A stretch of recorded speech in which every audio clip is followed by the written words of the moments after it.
independence for East Pakistan. Harry? The bitterness of poverty and resentment in East Pakistan erupted today in a kind of civil war. Sheikh Mujibur Rahman, the leader of East Pakistan, declared the region an independent republic, which he said will be called Bangladesh, the land of the Bengalis. Pakistan is a nation united only by religion. West Pakistan has the money and the government and the resources. East Pakistan, 1,000 miles away across India, has the poverty and the misery. It seems to get in the world news only when it sets a record for disaster, as it did last fall with the tidal wave that killed 200,000 people. Now, West Pakistan, which also has most of the army, is trying to crush the revolt. There are reports of many casualties in Dhaka and other East Pakistan cities. Americans reaching the U.S. consulate in Dhaka say that the army is using full force, including tanks, throughout the country. The revolt came after a final breakdown of talks for which Pakistan President Yahya Khan went to East Pakistan.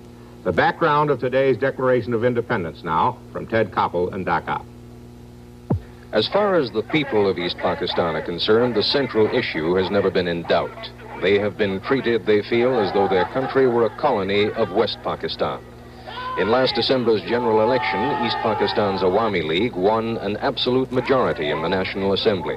The Assembly was due to convene on March 3rd. It would draft a new constitution. Given a majority voice in the new Assembly, things would be different for East Pakistan. But the Assembly never met. Under pressure from West Pakistan's political leader, Ali Bhutto, President Yahya Khan postponed the Assembly for 3 weeks. Under the leadership of Sheikh Mujibur Rahman, the Bengalis took to the streets. The situation became so critical that President Yahya himself flew here to Dhaka to meet personally with the Sheikh. The meetings were so private that no member of the press has yet seen or photographed the two men together. Finally, the third protagonist was summoned from Karachi.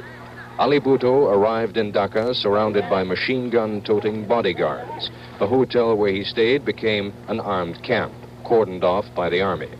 The precautions were necessary. In a competition for the most hated man in East Pakistan, Ali Bhutto would win in a walk. Within 24 hours of Bhutto's arrival in Dhaka, President Yahya postponed the National Assembly yet again, this time indefinitely. The Bengalis used the occasion to proclaim a kind of de facto independence. To the crack of a 1.5 gun salute, a rifle and what looked to be a Luger pistol, student groups hoisted the new Bangladesh flag before a crowd of some 10,000 people.